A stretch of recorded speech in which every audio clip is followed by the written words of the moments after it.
Muy buenos días, estimados estudiantes. Les saluda su profesor Manuel García de la Plana de Economía, dándole las bienvenidas a una nueva semana de clases. Confirmen si se aprecia y se escucha bien.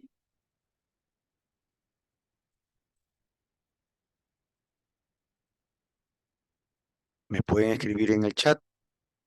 Gracias, Marco. Muy amable. Perfecto. Entonces vamos a descargar el material. Muy buenos días, señorita Claudia. Muchas gracias. Perfecto.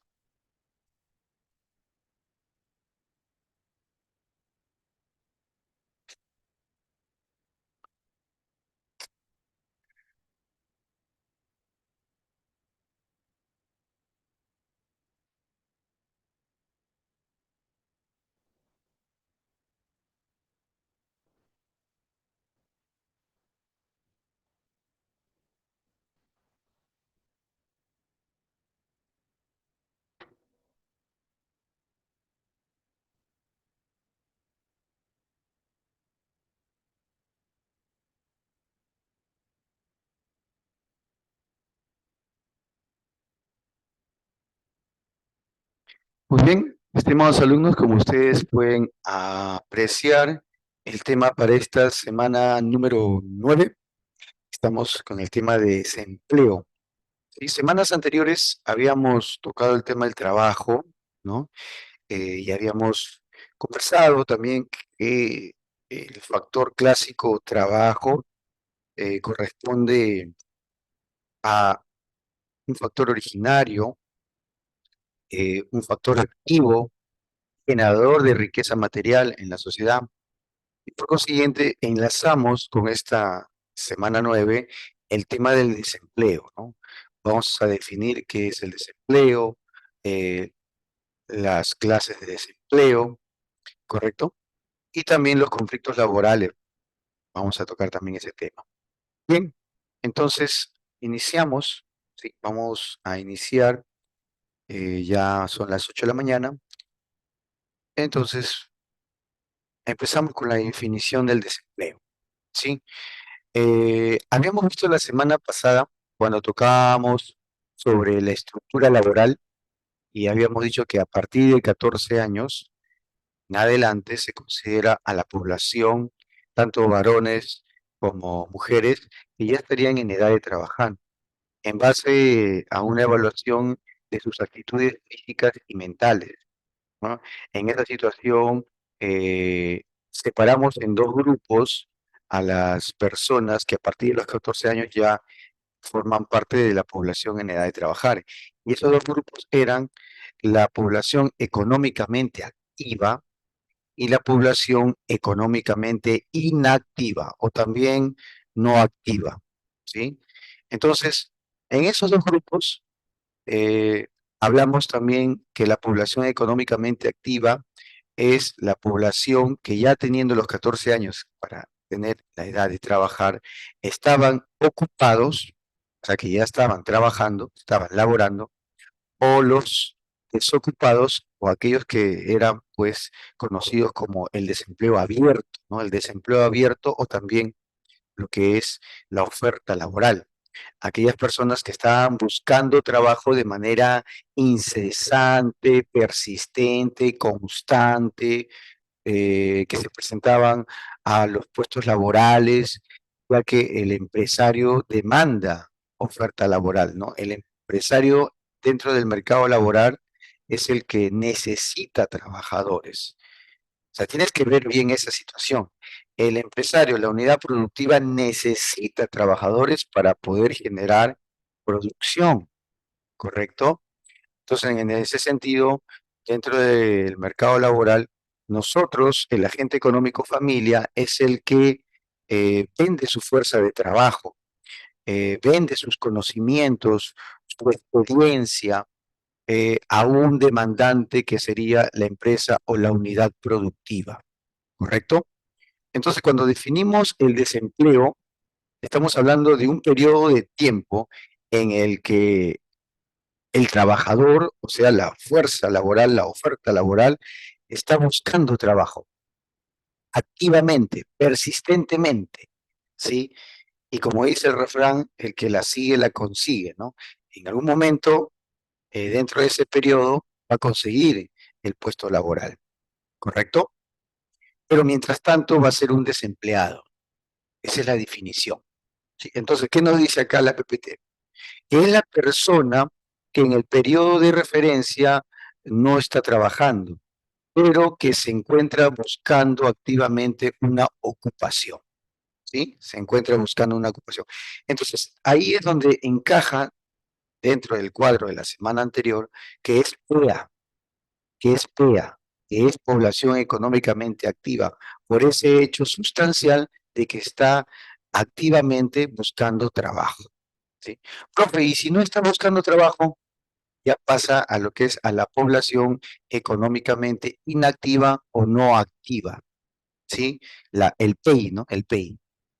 Muy bien, pero en este caso el desempleado que está buscando activamente trabajo es PEA. ¿Concreto, chicos? Ahí nos quedamos. ¿Todos estamos parejos con ese conocimiento? Yo creo que sí, ¿sí? Entonces el desempleado que está buscando activamente trabajo, ocupación, es PEA. Por lo tanto, se le llama oferta laboral, ¿sí? Oferta laboral. Muy bien.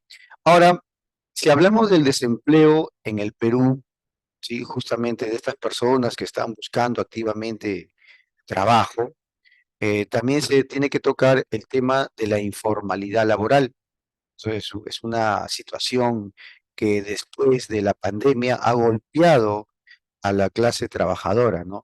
Digo que ha golpeado porque, número uno, se ha descapitalizado, y cuando digo que se ha descapitalizado es que nosotros podríamos haber tenido un ahorro, podríamos haber tenido un dinero pues guardado y que iba creciendo, ¿no?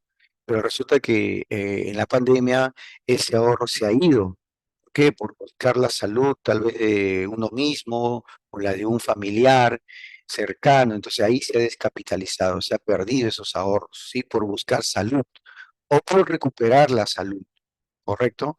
Entonces también muchas empresas, muchas unidades productivas se han destruido, o sea, han quebrado, han cerrado. Y es ahí justamente donde muchos trabajadores han perdido su empleo, ¿correcto? Han perdido su trabajo. Entonces, ¿qué ha pasado? Han pasado a formar parte de la informalidad, o sea, se han dedicado a realizar actividades informales, como por ejemplo la venta ambulatoria, ¿sí? La venta ambulatoria. Entonces, ¿qué quiere decir? Que en el Perú este impacto post-COVID ha generado que aumente la tasa del desempleo, pero en este caso dentro de la informalidad, ¿correcto? Eh, en la informalidad laboral, pues también es causa de la crisis política. ¿Y por qué es causa también de la crisis política? Porque hay una particularidad.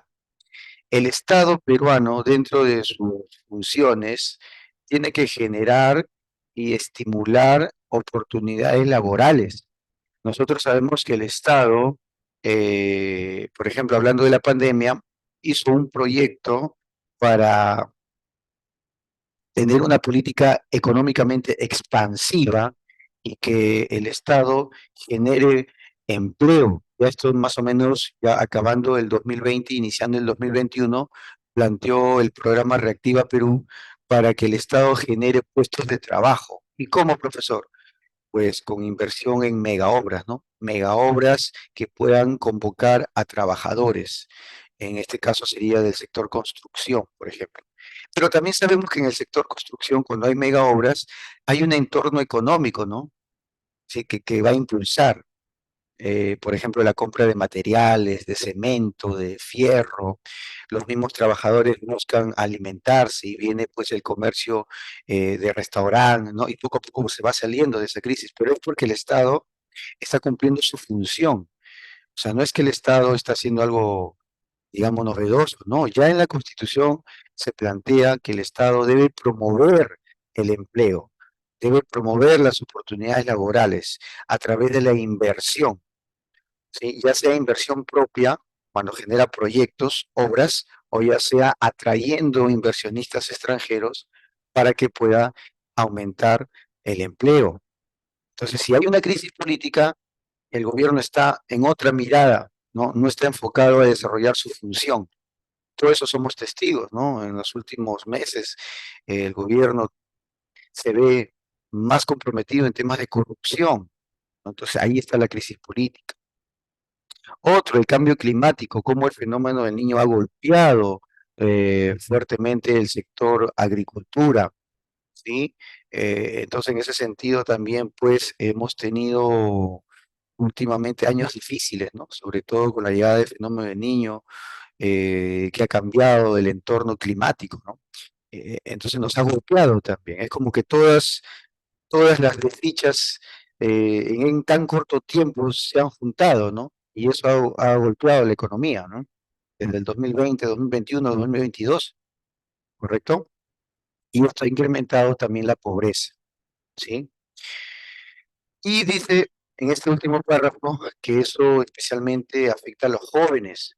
¿Por qué? Porque todos los años salen del colegio un promedio de 300.000 jóvenes, ¿sí? 300.000 jóvenes que ya están en edad de trabajar, porque acuérdate que es a partir de los 14 años que se considera pues la edad promedio para que una persona esté apto, ¿no? Físicamente, mentalmente, para desarrollar un trabajo. Entonces, si acabas el colegio con 15, con 16 años, pues con mucha más razón vas a verte enfrentado a estas situaciones de informalidad, de crisis política, sí, de desempleo. Entonces, ante ello, el reporte de esta empresa Manpower Group nos brinda unos datos estadísticos, sostiene que hay tres principales razones por las que los jóvenes se les dificulta encontrar fuentes de trabajo. La primera, la que tiene 33%, es que el joven cuando sale del colegio sale con poca experiencia, ¿no? Yo recuerdo que hay colegios, bueno, te estoy hablando en las épocas de los años 70, 80, ¿no? Que había bastante lo que es la industria, ¿no? Y los colegios eran pues centros de adiestramiento para el trabajo. Entonces ya en la secundaria llevabas pues lo que era industria del vestido, mecánica de producción, electricidad, llevabas metal mecánica, llevabas carpintería, y ya en los años más recientes, 80, 90, llevabas computación, ¿no? Y para las alumnas llevaban secretariado. Entonces, ¿qué pasaba? Ya con 16 años terminando el colegio, tenías mano de obra calificada, ¿no? Y no se te era tan difícil encontrar una fuente de trabajo. Pero ante la poca formación hoy en día, digamos que esa falta de experiencia es un obstáculo para encontrar una fuente de trabajo digna, ¿no? Entonces ahí está el 33% que en este caso le es difícil a los jóvenes encontrar trabajo, ¿sí? La falta de experiencia o de conocimientos que requiere la empresa. No los tenemos, ¿no? Salimos del colegio sin ese conocimiento, ¿no? Luego también es el bajo sueldo, casi un 20%. Sería un obstáculo donde no motiva al joven poder eh, afianzar un trabajo, ¿no? Es como que el joven dice, mira, voy a salir para ganar 800 soles, 12 horas de trabajo, pues eso no es motivo, ¿sí? Y el otro porcentaje es el idioma, ¿sí? Ya sería un 13%, ¿no? Porque habrá empresas, unidades productivas que demandan, pues, mano de obra calificada, especializada y que puedan conocer un segundo idioma, el inglés. Entonces la pregunta es, ¿cómo te fue en el colegio en inglés? ¿No? No, profe, ese curso no, ya lo pasé, ya fue. Pero cuando sales, te das cuenta que sí es muy necesario haber aprendido el inglés, ¿correcto?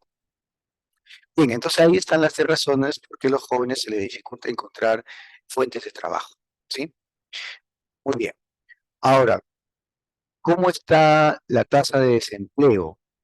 Bueno, la tasa de desempleo, como te mencioné en la introducción, está creciendo. ¿sí? Está creciendo. Antes era un 6%, un 6,5%, ahora está en un 7%, ¿sí? En lo que es, por ejemplo, Lima metropolitana, ¿no? Lo que es como capital, porque hay un tema de centralismo económico, pues chicos, ¿no? Sabemos que en Lima, en un espacio reducido, se concentra el mayor movimiento económico, ¿sí? Entonces, en ese sentido, Lima, que alberga la tercera parte de la población, con más de 10 millones de habitantes, pues prácticamente ahí es donde se mueve la economía.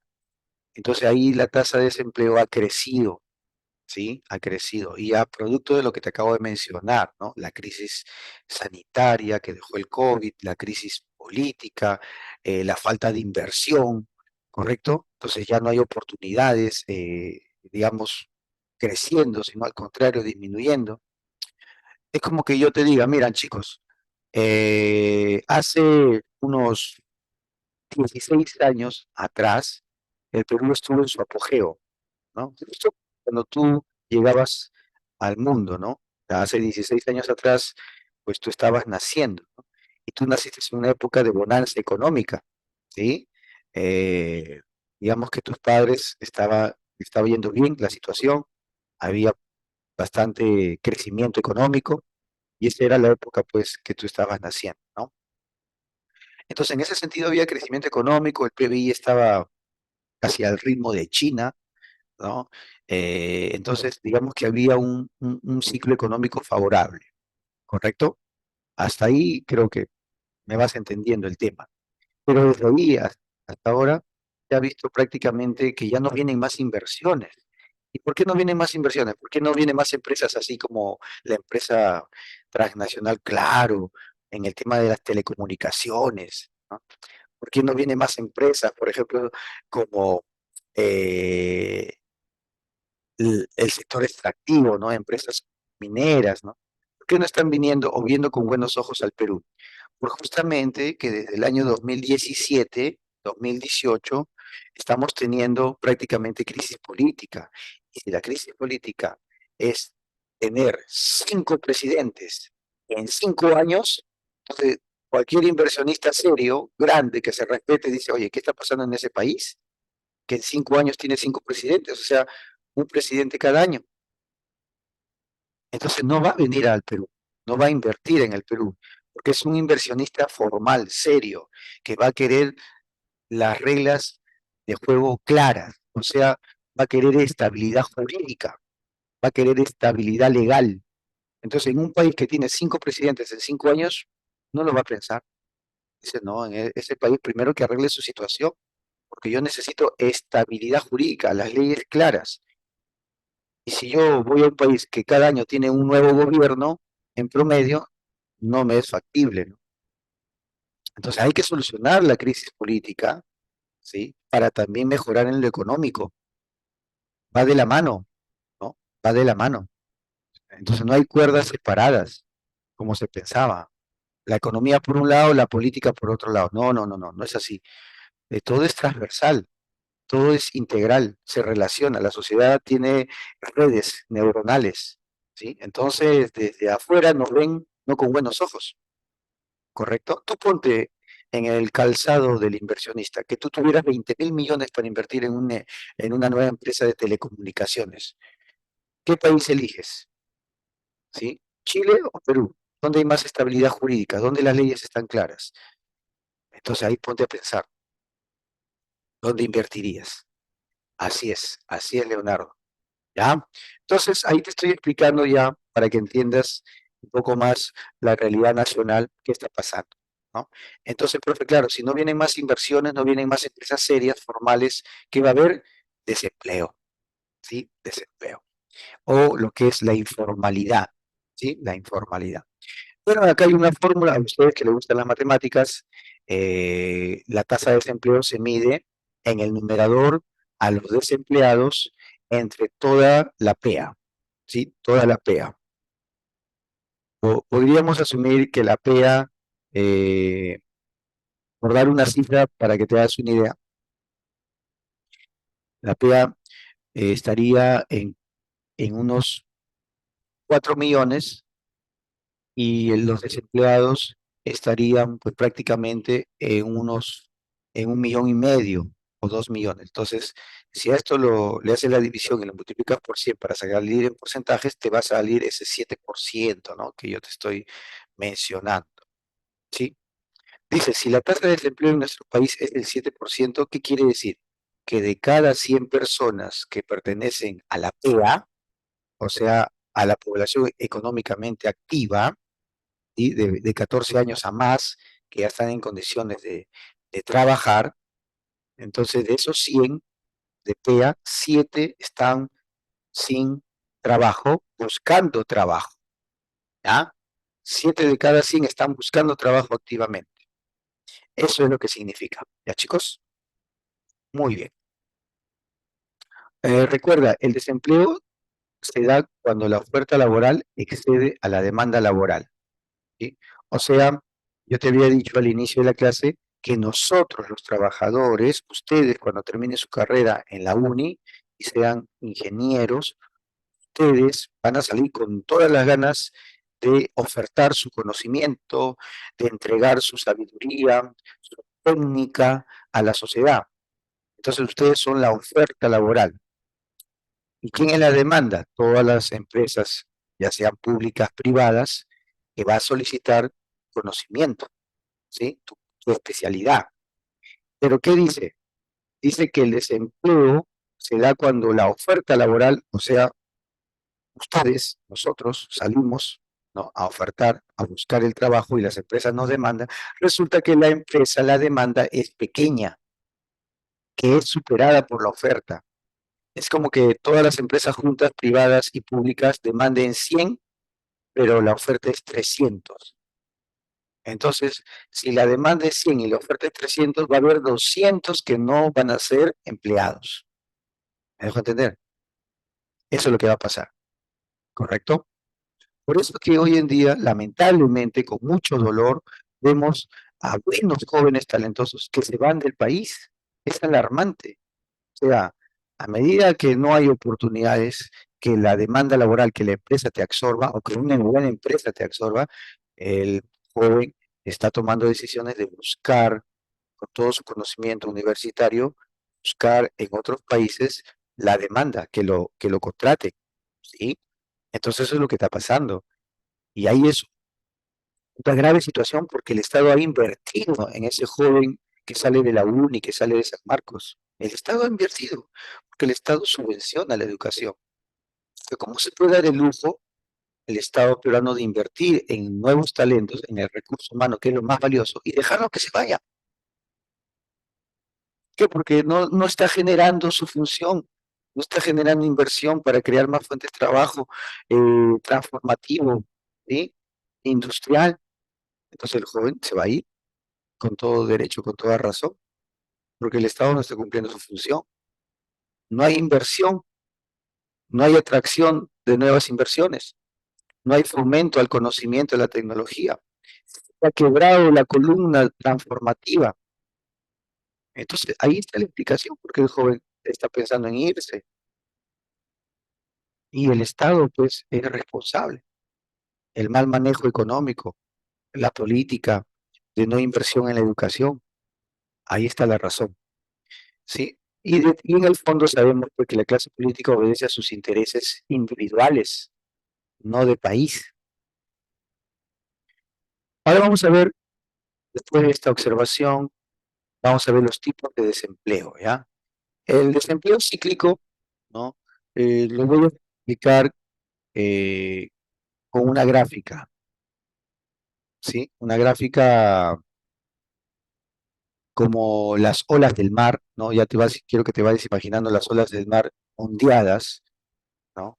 Y eso que tiene que ver que en economía utilizamos esas gráficas de ondas para comprender, para comprender cómo la economía se desarrolla, ¿no?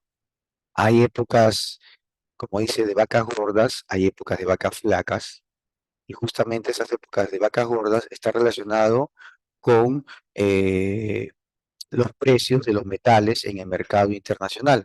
O sea, todos sabemos que todavía el Perú es un país primario exportador de minerales, ¿correcto? Entonces, nuestras épocas de bonanza económica, que serían las curvas hacia arriba, ¿sí? El auge económico, por ejemplo, yo te decía, ¿no? Tú has nacido más o menos hace 16 años atrás en promedio y era pues año 2008, donde el Perú crecía al 6%, China crecía al 7%, y como China es nuestro principal socio comercial, nos demandaba cobre, ¿no? Minerales. Entonces, al haber más demanda, los precios subían. Entonces, Perú tenía fuertes ingresos producto de la exportación de minerales. Entonces, había auge económico. ¿Correcto? Entonces, en el Perú, los ciclos económicos, ¿sí? Están relacionados a los precios elevados de los minerales en el mercado mundial. ¿Sí? Entonces, nosotros crecemos a ese ritmo, ¿no? Al ritmo de los precios altos de los minerales. Y dejamos de crecer en un ciclo contractivo o de depresión cuando no hay demanda de minerales o los precios bajan. También por crisis externas, ¿no? Por ejemplo, ahorita nomás en estos últimos 2 años nos ha afectado la crisis de la guerra ucraniana rusa.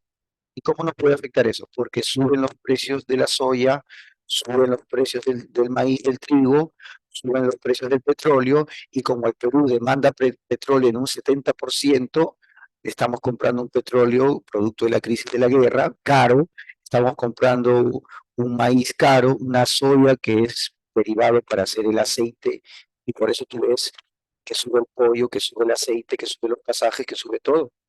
Y tenemos crisis, ¿sí? Inflación. Entonces ya estamos aquí abajo en este ciclo, ¿no? Entonces, ahí se mueve la economía, ¿no?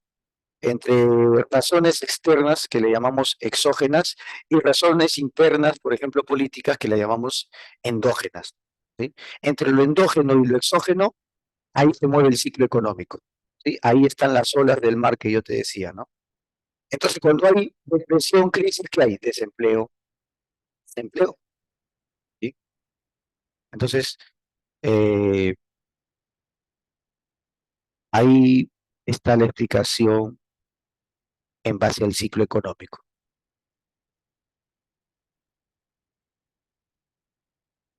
Muy bien.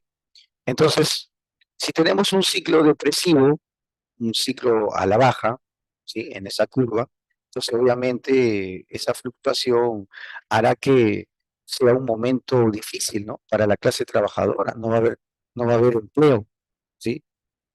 Y esa es la explicación del desempleo cíclico. Luego tenemos otro tipo de desempleo, el desempleo friccional. Este desempleo friccional explica cuando el trabajador no está a gusto, no está pues cómodo, no está satisfecho, ya sea porque hay un maltrato laboral en esa empresa, ya sea porque no lo valoran, porque el salario no es el digno, etcétera, etcétera. Él decide renunciar. O sea, el desempleo friccional es cuando el trabajador renuncia a su trabajo y se convierte en desempleado, ¿sí? Él toma de manera voluntaria esa decisión, ¿sí? Es su voluntad, es su decisión propia, ¿ya? Por eso está desempleado y quiere buscar, se va a presentar a otro trabajo, ¿sí? Pero en ese tiempo entre que ha renunciado y se está presentando constantemente a lo que es la demanda laboral, o sea, las empresas que quieren trabajadores, él está como desempleado. ¿Ah? Muy bien. Pero es parte de la PEA, eso sí tú ya sabes, ¿no? Es parte de la PEA. Ahora, el desempleo estructural, en este caso, es el desempleo que se origina cuando el sector industrial o la unidad productiva, en este caso, no es capaz de absorber a la oferta laboral, ¿correcto? Entonces también se da que es un cambio de conducta, ¿no? También de los consumidores, podría decirse, ¿no? Ese sector, prácticamente el industrial, está rezagado, se va más al sector tres servicios, ¿no? Entonces, nuestra economía peruana como yo te decía, la columna transformativa ha caído, ¿sí? Y más ha dado fuerza al sector servicios. Profe, ¿cuál es el sector servicios de la economía? Lo que es salud, ¿no? Imagínate, ¿no? En la pandemia se ha demandado más enfermeros, más médicos, había una escasez de ese personal y se necesitaba. Inclusive estaban convocando a a los estudiantes de medicina de los últimos ciclos porque había una demanda tremenda, ¿sí? Para todo el Perú, no, o sea, faltaban profesionales, ¿no? Entonces, obviamente, ahí el sector servicios se enfocó más dejando el sector 2 transformativo y el sector uno, ¿no? Y ahí se formaba el desempleo. Entonces, ¿quién está en el sector servicios? Salud, transporte, educación, comercio, finanzas, o sea, la banca, ¿no? Entonces se enfocaba por ahí el tema, ¿correcto? Es un cambio radical, ¿no? Que toda la economía se mueva por ese lado, ¿no?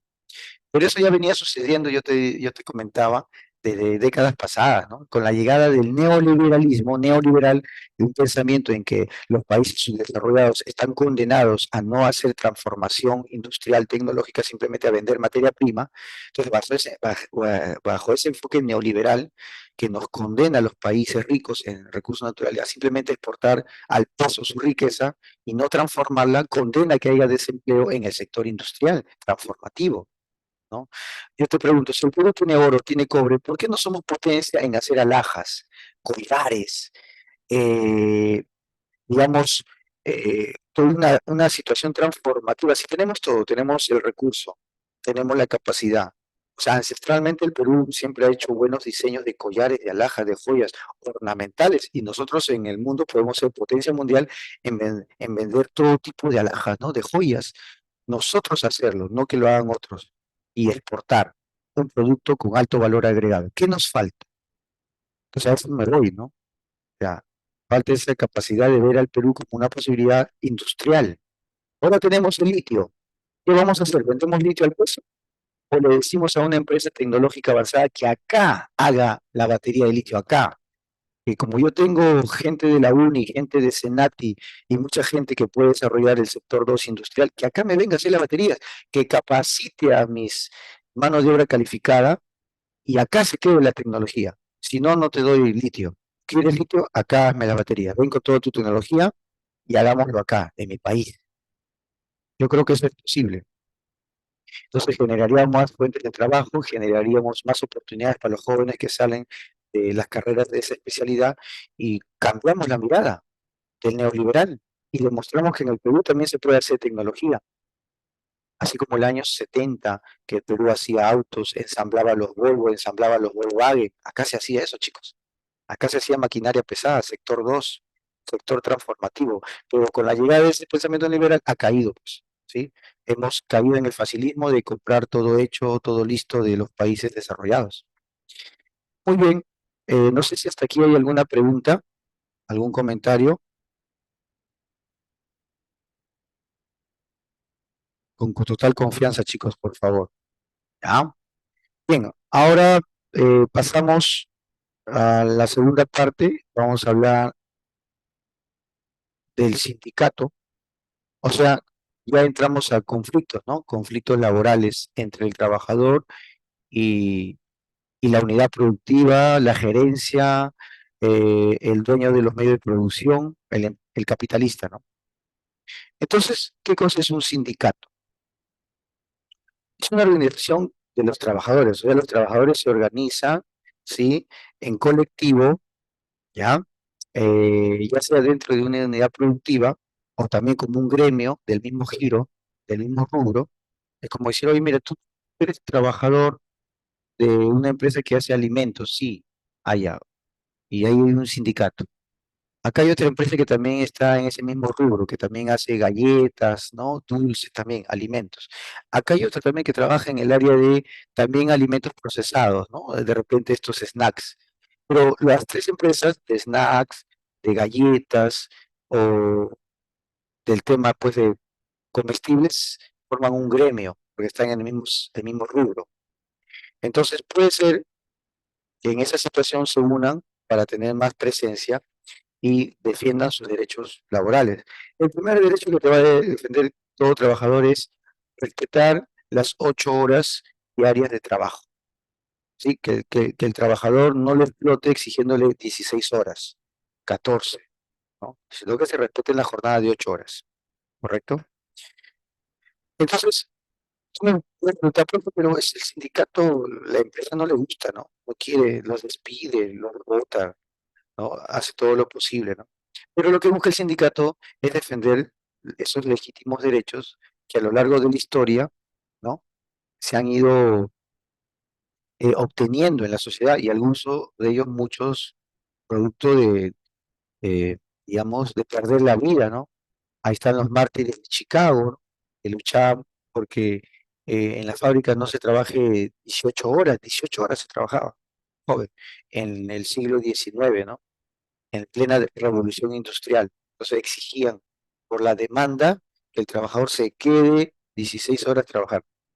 Entonces prácticamente el trabajador sufría esa situación de explotación, ¿no? Prácticamente y ya alienado a la máquina, ¿no? Es como que tú lo mirabas 16 horas al trabajador en la máquina y decías, oye, ese ser que está ahí, ¿eso o es máquina? ¿No? Ya no entiendo ya. Está tan unido a la máquina tanto tiempo que ya se alienó, se cosificó, se volvió un brazo, una extensión más de la máquina. Y eso al siglo XXI no ha cambiado. Si tú te vas al Emporio de Gamarra y subes al sexto piso, donde están las máquinas con los obreros, te estás dando cuenta que ese obrero está desde las 8 de la mañana hasta las 9 de la noche, más de 12 horas.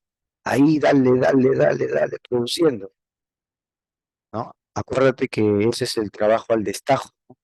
Y a él, nada que 8 horas, nada. A él le pagan por cantidad producida. Entonces él prácticamente no tiene ningún beneficio laboral.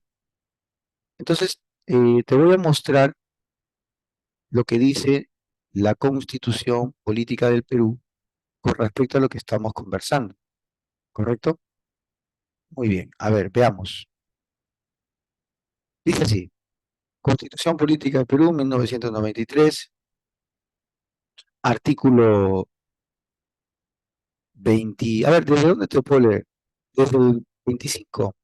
Dice, la jornada ordinaria de trabajo es de 8 horas diarias o 48 horas semanales. Como máximo, mira, tú estás leyendo, ¿ah? No estamos acá, estamos sustentando lo que planteamos, ¿sí? La Constitución Política del Perú, como cualquier otra constitución, es el contrato social entre el soberano, ¿y quién es el soberano? El pueblo y la clase que gobierna, que tiene una función de hacer cumplir la Constitución. Yo te elijo político para que tú me cumplas la Constitución y la eleves. Y la Constitución es el pacto social. Entonces, tú puedes decir, profe, pero no, nadie respeta. Pero el soberano, el pueblo es el soberano, tiene que hacer cumplir la Constitución, porque todo se rige en base a la Constitución. Todo, todo, todo, en lo económico, en lo social, en lo cultural, en lo político, todo está ahí. Entonces, ahí te lo demuestro que es un derecho del trabajador, ¿sí? Laborar esa jornada. Y que en la práctica el Estado podemos demorarnos más de una hora, ¿no? Observando cómo el Estado hace cumplir o no hace cumplir esta ley, ¿no? Luego dice, los trabajadores tienen derecho al descanso semanal, un día a la semana. Artículo 26. En la relación laboral se respetan los siguientes principios. Oportunidades sin discriminación, ¿no? Ya te he demostrado que los jóvenes no tienen oportunidades. Entonces, no se está cumpliendo el artículo 26. ¿Te das cuenta? Carácter irrenunciable de los derechos reconocidos por la Constitución. Y ese trabajador que labora 14 horas en Gamarra ya renunció a su derecho, ya renunció. ¿Te das cuenta? ¿Quién lo defiende? Artículo 27. La ley otorga al trabajador adecuada protección contra el despido arbitrario. O sea, no te puedes despedir sin causa, ¿no? Artículo 28. El Estado reconoce los derechos de sindicación, o sea, justo el tema que estamos hablando, el sindicato, ¿sí? El grupo de trabajadores organizados para proteger los derechos. La Constitución lo ampara en el artículo 28. La negociación colectiva. La huelga también es un derecho consagrado en la Constitución, ¿correcto? la huelga en su ejercicio democrático, o sea, no violento, no estamos hablando de sabotaje, ¿no? Eso está penado, pero no estamos hablando del sabotaje, destrucción, robo, no. Huelga, huelga, te pones de pie, sales a marchar, huelga, ¿no? Eso está protegido en la Constitución. Se garantiza que eres libre de formar sindicatos. Ahí está, la Constitución lo ampara. Muy bien. Artículo 29. El Estado reconoce el derecho de los trabajadores a participar en las utilidades de la empresa. Bueno, habrá empresas que no reparten nada, ¿no? Bien, joven. Entonces, he sustentado con la Constitución. Profe, ¿es del Perú? A ver, profe, demuéstrame, usted me está sacando otra Constitución. Ahí está, mira, ve. ¿Qué dice? Constitución Política del Perú. ¿Y esto qué es la Constitución del 93, la última que tenemos? ¿Sí? Ahí está. Ah, profe, es cierto, ¿no? Sí, chicos. Entonces también, de repente no conocías y no puedes defender lo que no conoces. Ahora que ya conoces, está ahí. Claro que sí. Y de esos hay muchas denuncias, yo creo, ¿no? Muchas denuncias, denuncias colectivas, denuncias individuales por maltrato y violación de derechos de los trabajadores. Sí, el Poder Judicial está lleno de esos casos, lamentablemente. Muy bien, sigamos.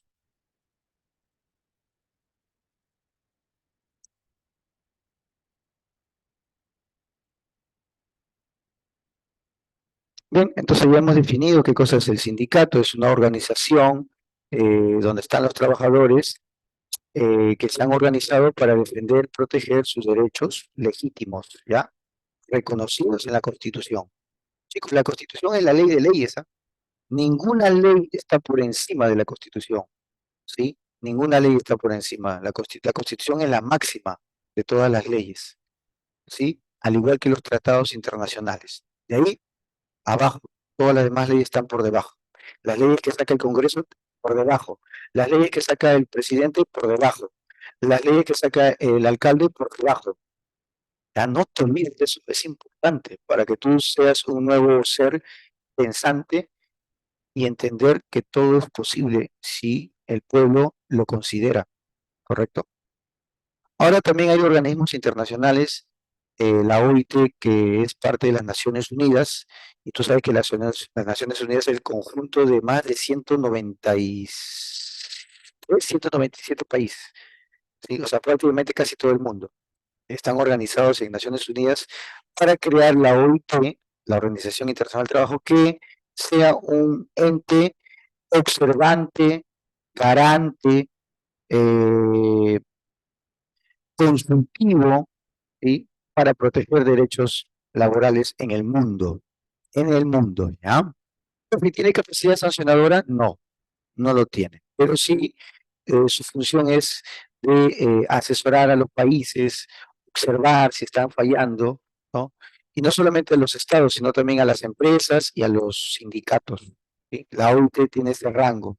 Es un organismo tripartito. ¿Por qué es tripartito? Porque te decía, ¿no? Dentro de la OIT se despliegan representantes que van a trabajar con el gobierno, con los sindicatos y con las empresas para mejorar las relaciones laborales.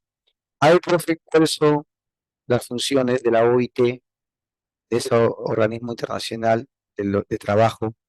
Uno, promueve y cumple o hace, busca que se cumplan las normas y principios de los derechos fundamentales en el trabajo.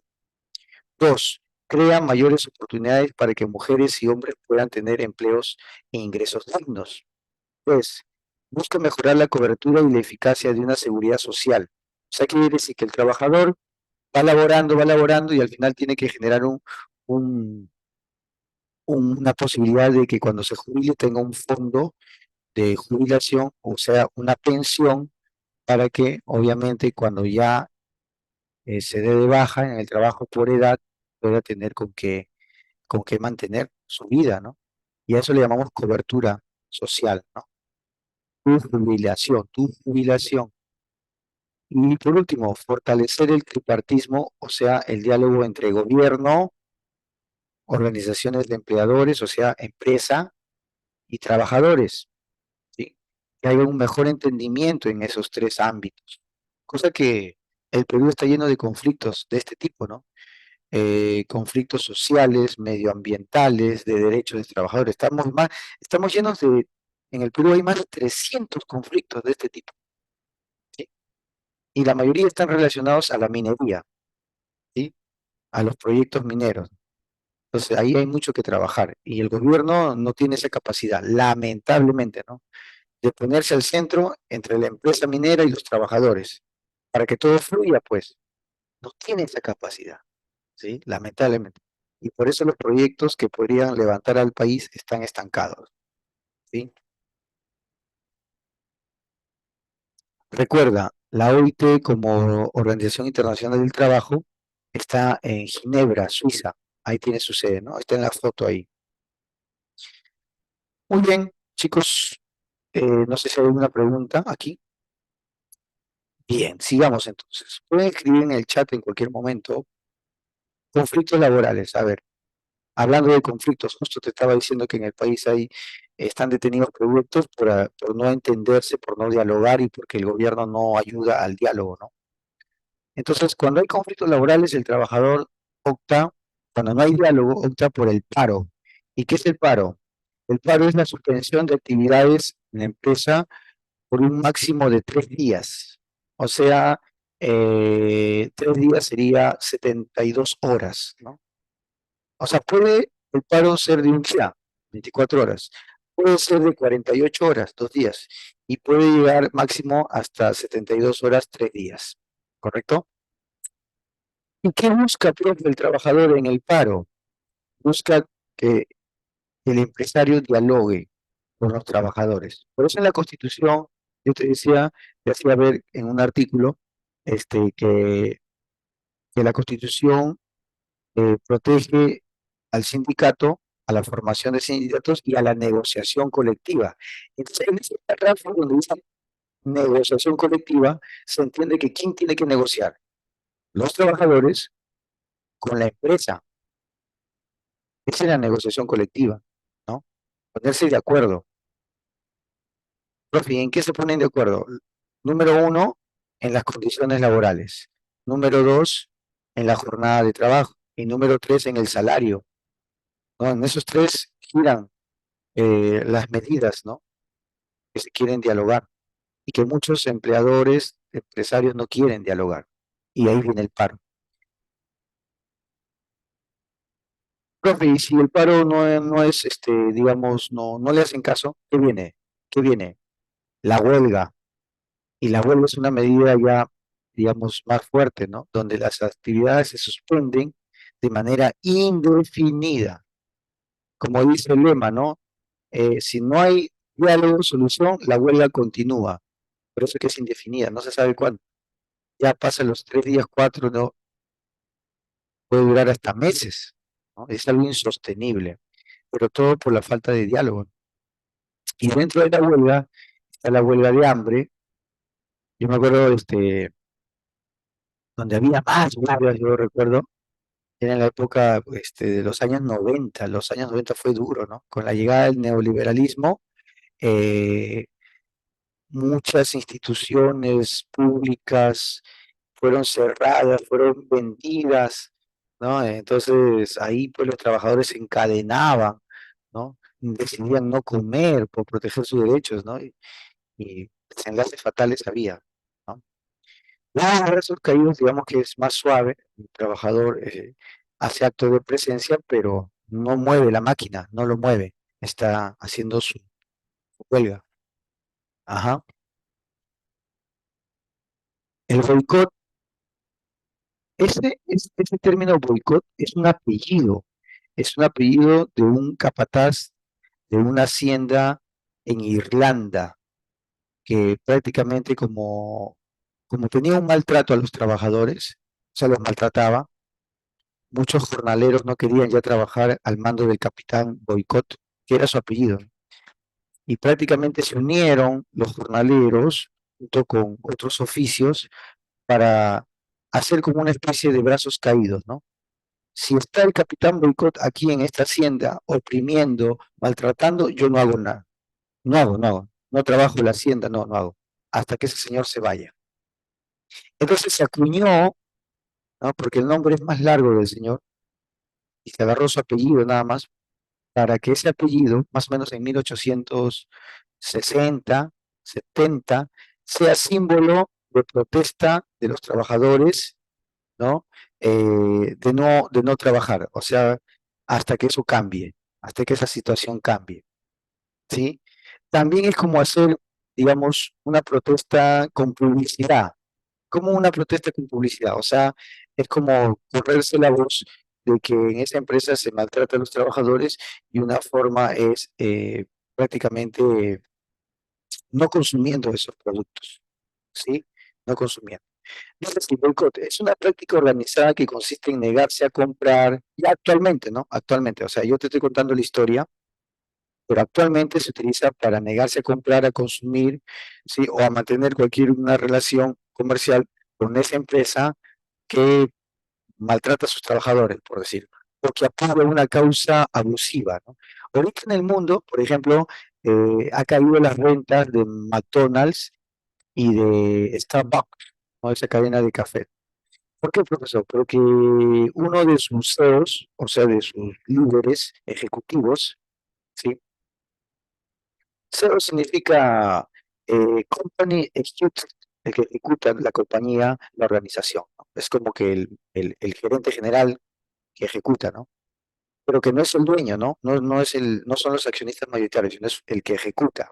¿Sí? Entonces, el CEO tuvo un comentario de que en la guerra que ahorita se está dando en el Medio Oriente, nuevamente, ¿no? Siempre esa guerra viene desde la Biblia, ¿no? Entre palestinos e israelitas, ¿no? Y tú sabes que los israelitas poco a poco avanzan y los palestinos retroceden, ¿no? En esa situación, si no me equivoco, un CEO de la cadena de McDonald's dijo que le iba a dar hamburguesas gratis a los soldados que están luchando en el frente contra los palestinos. Y como Palestina representa la ideología musulmana, o sea, Alá y su profeta Mahoma, entonces son millones, ¿no? Que tienen esa fe, esa cultura, y están en el boca a boca planteando que ya no van a consumir McDonald's. Están haciendo un boicot, o sea, no consuman McDonald's porque apoya la guerra. Ha dicho que le va a dar hamburguesa a todos los que están en el frente de primera línea, ¿no? Y eso hace que las ventas caigan de Starbucks y McDonald's, ¿no? Porque están apoyando a los soldados israelitas dándole comida gratis. ¿Cómo es posible que se metan en la guerra, no? Ah, no como, no consumo. Entonces le están dando un impacto donde más le duele al capitalismo, ¿no? ¿Dónde más le duele al capitalismo? En las ventas, ¿sí o no? Claro, pues, ¿no? Entonces esa noticia está por aquí. A ver, te la voy a presentar.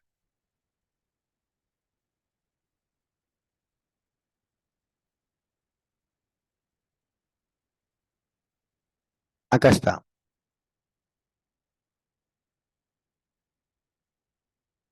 Acá está la noticia. Ahí está McDonald's, ¿sí? ¿Cuánto ha caído? Resultados trimestrales en las acciones, porque estas empresas cotizan en la bolsa, han caído al 3,8%, una de las caídas más pronunciadas en Wall Street, y su CEO, Ben Brzezinski, aseguró que la situación no va a mejorar en los países musulmanes. Ahí está, pues chicos, ¿no? Entonces, es un duro golpe, ¿no? Para esta empresa, pues sin necesidad de hacer mayor trance de, ¿no? Simplemente el boca a boca, oye, mira cómo es posible que una empresa, ¿no? Que yo consumía se esté metiendo a fomentar más la guerra, ¿no? Etcétera, ¿no? Apoyar la guerra, el genocidio, ¿no? Todo lo que está pasando. ¿Te das cuenta? Así es, caída en sus ventas. Eh, Ahí está el ejemplo del boicot. Profe, ya entendí el boicot. ¿Y el lockout? ¿Qué sería el lockout? Ah, el lockout sería una medida ya, digamos, donde el empresario ya es el empresario que hace su protesta, ¿no? Ya no es el trabajador, sino es el empresario que paraliza sus actividades. Acá en el Perú, pocos son los ejemplos, ¿no? Las empresas están felices con el neoliberalismo, ¿no? pagando lo que consideran a sus trabajadores, etcétera, ¿no? Pero yo recuerdo, más o menos para ilustrarte, que los transportistas, las empresas de transporte, hicieron su paralización, pues, ¿no? En algunos años atrás. ¿Por qué? Porque protestaban que el Estado no los apoyaba, que les generaba más impuestos, que ellos tenían que traer partes importadas, piezas para sus motores y encima todo el combustible que ellos era caro lo que consumían, y cómo es posible que el Estado le ponga más impuestos. Entonces ahí salieron a protestar el empresario, ¿no? El empresario contra el gobierno, ¿sí? Así es, pues, ¿no? Es la ley de las contradicciones. El trabajador protesta contra el empresario hace lockout contra el gobierno y así se generan las contradicciones, ¿no? Muy bien. Entonces dice lockout, medida de acción directa que consiste en paralizar total o parcialmente las actividades eh, eh, por decisión del empresario, ¿no? O sea, el empresario hace paro. Por eso tú escuchas a veces, ¿no? Huelga de transportistas. Hace poco hubo por el corredor morado que paralizó casi una semana o 3 días sus actividades en protesta porque el Estado no le estaba subvencionando parte del costo del transporte, ¿no? Y prácticamente en San Juan de Lurigancho, toda esa ruta hasta el centro, la gente pues no podía trasladarse a su centro de trabajo, ¿no? Porque la empresa había hecho loco. Muy bien, chicos, hasta ahí nos quedamos.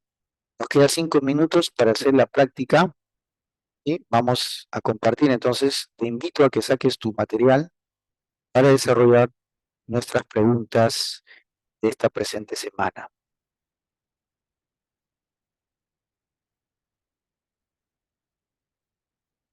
¿Estamos listos? ¿Están ahí, muchachos, estimados alumnos? A ver, primera pregunta. A ver, primera pregunta. Es uno de los principales fenómenos económicos que el mercado no puede resolver, el cual se origina cuando la supera la. Esto genera, esto es sorpresivo, personas que pueden, desean y buscan, pero no encuentran esa oportunidad. ¿Cuál es tu clave? A ver, escríbeme en el chat. Escuché un chillido. A ver, creo que ha querido conversarnos un alumno, pero su audio está fallando. Gracias, profesor. Ah, muy bien, ahora sí se escuchó clarito. La C, ¿no? Dice nuestro estimado alumno. Leonardo Joshua también dice la C. Listo, entonces, el cual se origina cuando la oferta laboral supera la demanda laboral. Esto genera desempleo. Muy bien, excelente. Marcamos entonces la C. Casita, casita, casita. Marcamos la C, marcamos, marcamos. A ver, a ver, a ver.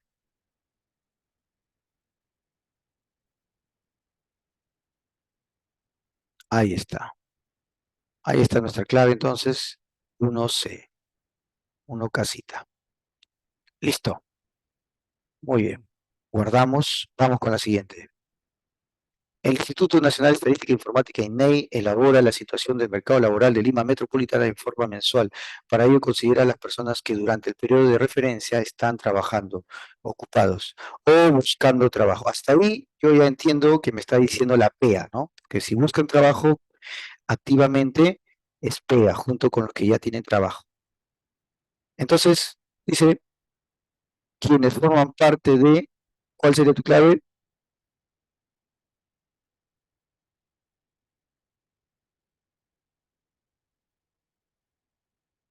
A ver, ya, el chat me avisa, la B, profe, la B, de la población económicamente activa.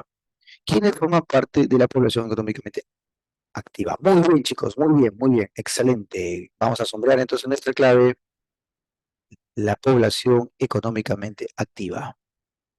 Listo, listo. Vamos con la siguiente pregunta. 3. La tasa de desempleo se calcula sobre los números de desempleados en relación sobre la PEA. Ante ello, el ministro de Trabajo y Promoción del Empleo promueve la llegada de. A ver, acá ya se puso las pilas, dice, ¿no? Según el relato, se puso las pilas el gobierno con su ministro y está promoviendo la llegada de. Ajá, a ver, ¿qué tiene que llegar? Más Eso. inversión de Muy bien, excelente. Más inversión, pues chicos, esa es la clave. Y así, aumento. hay dos, más inversión. Aumente, muy bien, aumente la empleabilidad y disminuya el número de desempleados. Muy bien, entonces sería la D de Demócrito, ahí está. Muy bien, excelente chicos. Era la D, ¿no? Era la D ahí. Vamos con la 4. Según este cuadro, vemos los niveles de empleo desde el 2019 hasta el 2022, ¿sí? Y más abajito vemos el porcentaje de ocupados. Habíamos dicho, ¿no? ¿Te acuerdas? De 100 peruanos, 7 están desempleados buscando constantemente empleo, ¿no? Entonces, más o menos para abril del 2022, la tasa de ocupación es 92 y la tasa de desocupados o desempleados es 7, ¿no? Justo da con el número que hemos trabajado al inicio, pero lo que preocupa es que eso pues no cambia, ¿no? Se mantiene, persiste. La 3, la 4, a ver, necesito la 4. A ver, de 100 personas, 12 tienen un empleo adecuado, falso. De 100 personas, 51 tienen su empleo por hora visible, falso, ¿no? Porque acá dice 51, pero es empleo adecuado, ¿no? 51. Pero acá me dice 51 su empleo, entonces se está contradiciendo. Falso la B. La C, los subempleados por horas representan mayor porcentaje que adecuadamente empleados. Falso, ¿no? Subempleados por horas es 11. Falso, ¿no? Porque adecuado es 51. Falso la C. La D, el Eh, verdadero, el empleo adecuado representa mayor porcentaje respecto a la tasa de desempleo. Verdadero, muy bien, excelente. La D sería, ¿no? Nos está diciendo la verdad, según el cuadrito. Vamos con la 6, chicos, ya estamos sobre la hora. Ah, perdón, vamos con la 5. Las personas que no tienen una ocupación y que tienen deseos de trabajar, tienen deseos, ¿ah? Pero no están trabajando y tampoco buscan. Si no trabajan y no buscan, ya no son PEA. ¿Qué son? inactivo. Inactivos, muy bien. Y dentro de inactivos tiene deseos, dice, de trabajar. Ahí está, ahí está. Busca tu tablita de la semana pasada, de la semana 8. Dentro de inactivos hay dos categorías, el inactivo pleno y el desempleo oculto. ¿Cuál de ellos es? ¿Cuál de ellos es? ¿Inactivo pleno, la B, o el desempleo oculto, la D? No entiendo, ¿cuál es la diferencia? Mira, lo que pasa es que hay entrevista y la persona dice, mira, ahorita no estoy trabajando, tampoco puedo buscar trabajo, pero sí desearía trabajar después que solucione mi problema. ¿Y cuál es su problema? Mira, de los muchos problemas que puede tener esa persona que ya está en edad de trabajar, puede decir, estoy cuidando a mi hermanito menor porque mi mamá y papá se vayan. Mi hermanito tiene 1 año, pero cuando tenga 2 se va a ir al kinder y ya yo voy a poder trabajar. Otro escenario, ¿sabes qué? Tengo un abuelito que está malito y ya está tomando su medicina, va a mejorar y de acá ya voy a trabajar ni bien se mejora. Escenario 3, ¿sabes qué? No me siento capacitado para el trabajo que yo quiero y por eso no estoy trabajando, no busco, pero sí deseo trabajar que me capacite, ¿no? O sea, porque no se siente capaz. Entonces, hay un desempleo oculto, porque acá te dice, mira, tiene deseos de trabajar. Ah, profe, ya. Ese desempleo oculto dentro del PEI, ¿no? Dentro del PEI. En cambio, el inactivo pleno es el que no busca, o sea, no está trabajando y no tiene deseos de trabajar. O sea, nada. Nini le dicen también, ¿no? Nini. Y en el Perú hay más de 1,5 millones de nini. No trabajan, no buscan y no tienen deseos, ¿no? Y eso es peligroso porque esos jóvenes están más al borde, más propensos de ser capturados por las mafias, por la economía ilegal, ¿no? Esos jovencitos que ahora vemos en la tele que convencen, ¿no? A delinquir a jóvenes menores de 18 porque saben que no van a ir a la cárcel, ¿no? Sino a un centro correccional, ¿no? Entonces, los abusados se llevan a esos jovencitos, ¿no? Entonces, es un peligro ser un nini, ¿no? Estar en nada. 6. Pobladores de la comunidad campesina del distrito de Aquia en la provincia de Ancash iniciaron el lunes puntos Paro. suspensivos. Muy bien, claro, por 48 horas, ¿no? En la mano que se les ha ocurrido también. Esto es cierto, ¿ah? Esto ha pasado. Sí, sí, sí. Yo tengo mi esposa que es de Akia, sí, justamente de Bolognesi, y eso ha pasado, ¿no? Tomaron esa medida porque la empresa Antamina no estaba cumpliendo la responsabilidad social, ¿no? Los acuerdos. Oye, las 7, 8:30, chicos, ahorita me sacan a patadas. Un grupo de empleados de la empresa Costa inició el viernes una manifestación de protesta mediante la cual se busca afectar a un 90% de su producción. El grupo de trabajadores organizado para la defensa de sus derechos laborales es denominado Sindicato.